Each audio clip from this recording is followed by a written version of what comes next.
Kumusta mga fur parents? Naghahanap ka ba ng mga quality na daily supply o needs ng mga fur babies nyo? Kami nang bahala sa inyo dahil nandito na ang Daddy's Pet para sa mga fur babies nyo. Ang pinaka-quality at pinaka-affordable pet supplies and services in town. We offer all kinds of pet supplies and all kinds of services like pet grooming, pet boarding, pet rehoming, and many more. And of course, andyan na rin ang pet gifts for your special someone. Hatid rin namin ang mga mababait na staff para sa mga fur babies nyo, kaya naman we ensure na safe at comfortable ang mga fur babies nyo. So what are you waiting for, mga ka-fur parents? Daddy's Pet. Affordable na presyo para sa mataas na standard na serbisyo. Visit us now! Welcome to Daddy's Pet Talk. Ikaw at ang iyong pet, ang bida dito! Ma'am, maaari niyo bang ipakilala po ang inyong sarili at ang inyong pet sa ating mga kapeto? Ako si Jen, laking Marpy. Ito ang alaga ko si Nana, the Destroyer. Kasi lahat ng makita niya, lalo na pag alam niyang importante, sinisira niya. Ganun pala. Ma'am Jen, paano po ba kayo pinagtagpo ni Nana ng tadhana? Paano kayo talagang pinagsama? Actually, yung asawa ko yung nagdala nito. Ayoko na sana mag-alaga kasi syempre malaking responsibilidad ng pag-aalaga ng aso. Una-una yung kalusugan, saka yung syempre tsura, kailangan maalagaan mo. Kalaunan, napamahal siya sa amin, hanggang sa mahigit isang taon na siya sa amin. At masabi kong maayos naman ang bonding namin ng pamilya. Sa katunayan, hindi siya kumakain ng hindi sinusubuan. Kaya napakaano niya, napaka-arte niya, lalo sa pagkain. Social naman! Opo. Ma'am Kaina, medyo mahaba yung buhok ni Nana. At sinemikalbo natin kasi siyempre iba ngayon yung weather. Lahat yata na nagpapagupit ngayon gusto nila semikalbo dahil alam mo mga insekto, mga sugat, mainit sa katawan, kaya nagkakasugat po sila. Kaya ito si Nana, a-groom lang natin dyan. Ma'am, syempre po, nung dumating sa inyo si Nana, may struggles yan ma'am dyan eh. Ano bang mga struggles na nangyari na hindi nyo maaring makalimutan po kay Nana? Nung una, medyo mahirap sa amin, syempre, sa pamilya, yung sa mga magulang niya. Hindi siya siguro sanay na mapalayo.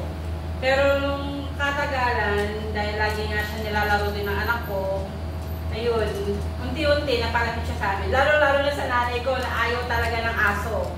May makita lang siyang naku, galit na galit sa amin. Kaya, pero habang tumatagal, actually siya nga nagturo kung paano pakainin ng subo si Nana. May ganun pong na talagang habang tumatagal, kahit inis na inis ka, may nakikita kasing kakaiba sa mga pets, ma'am, na lalo kang mabibighani sa kanilang mga ugali. Totoo. Diba po, ma'am? Ma'am, mapili mo ba si Nana sa pagkain? Yes, sobra. Tulad, paano ma'am mapili po siya? Gusto niya lagi bagong luto. Ayaw niya nang galing ref, ayaw niya nang pinaiinit. Ayaw niya kagad kainit. Gusto niya yung bagong luto talaga. Kaya tuwing gabi, pag nalaman kong hindi pa siya kumain, nilulutuan ko kagad siya ng pagkain. Ma'am Jen, ano yung specialty na binibigay nyo kay Nana po? Baka pwede nyo pong sabihin pa sa ating mga kapetok, ma'am. Actually, ang usually niya lang naman kinakain is atay ng manok, puso ng manok, laman ng manok. Kasi nagtawa na siya sa giniling na baboy eh. Since nagtitinda po ako ng baboy, medyo na-spoil ko siya sa giniling ng baboy. Siguro nanawa na rin po siya. Kaya yung puro manok naman siya ngayon. At thankfully na hindi siya nakakati sa manok kasi ang alam ko yung iba nakakati. Siya po hindi. Ma'am, paano nyo naman po binabudget yung pera pagdating sa pangangalaga kay Nana po, ma'am? Kasama na talaga siya sa budget. Opo. Hindi na namin iwasan na hindi katulad nung nagpainom ako sa kanya ng NexGard. Out of budget siya pero dahil ayoko mahirapan siya eh. Ayoko na magkukos siya ng pagkakasakit. Kaya binigyan ko kagad siya ng gamot para sa mga alaga niya. Talaga pong kailangan ni Nana. Kailangan talaga, hindi kailangan talaga matyaga ka, syempre, ang budget kasama din. Yes, ma'am. Correct po kayo dyan. Ma'am, anong favorite na banding nyo pagkasama nyo si Nana, ma'am? Pag nangungulit na siya, pagdating ko, hindi pwedeng hindi niya ako lalapitan eh. Kasi talagang nangungulit siya eh. Lalapit ka sa, minsan, kung ano nga ba, may dala kang face towel, kukunin niya yun, paglalaroan niya. Doon na magsimula yung laro-laro na.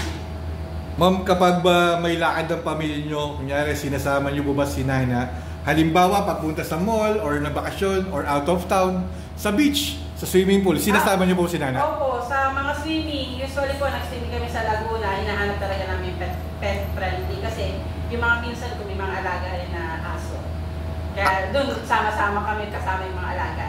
Sa nakikita nyo, ma'am, kay Nana pag umaalis kayo, pag pumupunta po kayo sa mga ganun lugar, ano mga nakikita nyo paano siya napapasaya sa mga ganun?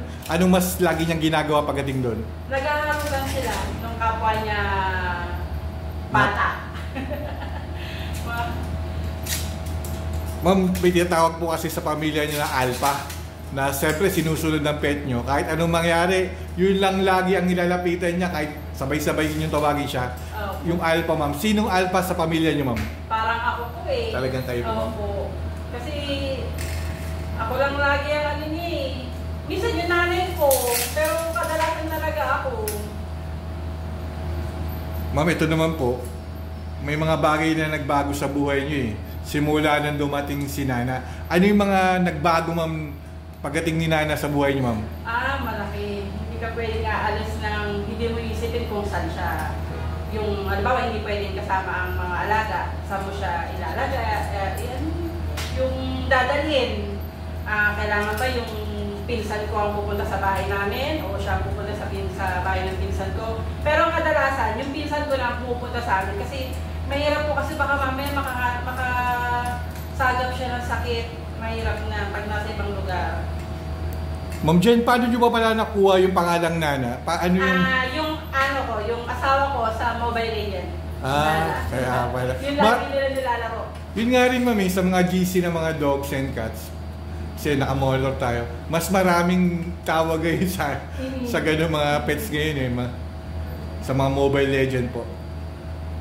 Ma'am Jen, anong message nyo ang gusto mong sabihin kay Nana 5 to 10 years from now? Ito po'y mababalikan nyo or pwede nyo araw-araw mapanood sa YouTube kasama si Nana. Ano yung message nyo pong pwedeng sabihin kay Nana? Sana mas matagal ang pagsasama namin katulad ng nauna kong alaga na si Karina na inabot ng 7 taon kaso lang sa kasamang palad na heat stroke siya nung kasagsagan ng mainit talaga, sobrang init na kahit na nakatutok ang electric fan, naka-aircon sila, talagang tinamaan siya ng heat stroke. Sana mas makaabot ng mas matanda si Nana kasi minsan pag nag-uusap kami ng asawa ko, minsan pag sinusukuan ko na yung itong alaga namin, minsan sabi ng asawa ko, pamilya natin, sabi ko, bakit ngayon pa kung kailang mahal na natin? Opo. Hindi pa noon na bago-bago, mga 1 linggo, 2 linggo. Parang ang hirap bitawan na ganitong edad na bibitawan ko. Kaya sabi ko, sagayin na lang natin, at total, mahal naman natin yung aso, mas alagaan na lang natin. Siguro, ma'am, sa nakikita ko naman kay Nana, yung pagmamahal na binibigay nyo sa kanya, parang 10 times niya pong na-appreciate yun at gusto niyang ibalik sa inyo yun, ma'am. Kasi ang mga pets po natin, kasi sa sakit lang talaga ang kalaban eh. Oo po, totoo po. Hanggat maaari yung pagmamahal at pag-aalaga at pag-aaruga sa kanila, ma'am, ipagpatuloy natin, sana wag lang madatnan ng mga sakit para mas tumagal po pa yung buhay niya. Ma'am, syempre po, nag-message kay Nana. Ano naman ang pwede niyong ipangako kay Nana habang nandito po siya sa ating daigdig? Nana, asahan mo na hanggang sa huli, aalagaan ka namin, na kung magkaroon ka man ng pamilya, alagaan din namin yung magiging anak mo, hanggang sa paglaki din nila, hanggang sa makakaya namin, ibibigyan namin sila. Ma'am Jen, syempre po, may mga manonood sa atin sa YouTube, sa mga FB na first time poor parents po. Siyempre, naghahanap rin yun ng advice sa mga eksperyensyado na nag-aalaga ng pets. Ma'am Jen, baka pwede po yung i-share ng advice sa mga kapetok po natin na manonood po. Ang advice ko lang, kailangan clear yung mind nyo pag gusto nyo talagang mag-alaga ng aso kasi unang-una sa lahat, hindi biro at hindi madali. Kaya kailangan disidido kayo at syempre yung isip nyo kailangan hindi na katulad dati na pag-aalis ka lang, pag-uwi ka, may nag-aantay sa inyo sa pag-uwi nyo. Ma'am Jen, maraming salamat at Thank you rin po. sa mga manonood natin kasi dito gusto kong ipalabas natin yung tunay talagang nangyayari, hindi po yung palamuti lang yung mga pets. Kaya gusto ko lagi yung struggles ng tinatanong para malaman din ng mga kapetok natin na gusto mag-alaga ng pets na hindi talaga po biro. Ma'am Jen, ako po yung nagpapasalamat. Siyempre, pinaunlakan niyo po itong interview ng Daddy's Pet Talk. Ma'am, maraming salamat and Godspeed always po, Ma'am Jen. Ma'am Jen, baka meron ka pang gustong i-shoutout dyan or huling message sa ating mga kapetok po. Pa-shoutout sa asawa ko na thank you kasi dinala ko sila sa atin. Yun lang. Telo, Andeng, anak ko. Ma'am, sa mga manonood ng Daddy's Pet Talk, please like, share, and subscribe kung nagustuhan yung interview natin kay Nana. Baka kayo naman ang mas susunod na ma-interview sa Daddy's Pet Talk. Ma'am, dito ma'am, sa Daddy's Pet Talk ma'am, yung mga kapetok nating nanonood na willing pumunta rito sa Daddy's Pet sa may 15th Avenue Cubao, pwede sila pumunta ma'am, libre o. Pa-interview sila, kahit di sila magpag-groom or magpa-pet boarding or kahit anong bilhin nila pagkain, kahit wala yun. Kung gusto nyo lang ipagmalaki nila yung pet nila, punta lang sila dito ma'am. Kaya kanina ma'am, di ba? Nakita ko ma'am, syempre, iba rin yung pagmamahal nyo talaga sa pets. Ramdaman namin yun eh. Na sana po, wish ko po, na sana matagal pa ang pagsasama nyo ni Nana. Gusto ko nga lahat, umabot ng 20 years up eh. Ma'am, maraming salamat po talaga. Ma'am Jen and Nana, dito sa Daddy's Pet Talk, kayo ang bida dito. Ma'am, maraming salamat po Ma'am Jen. Thank you Ma'am Jen.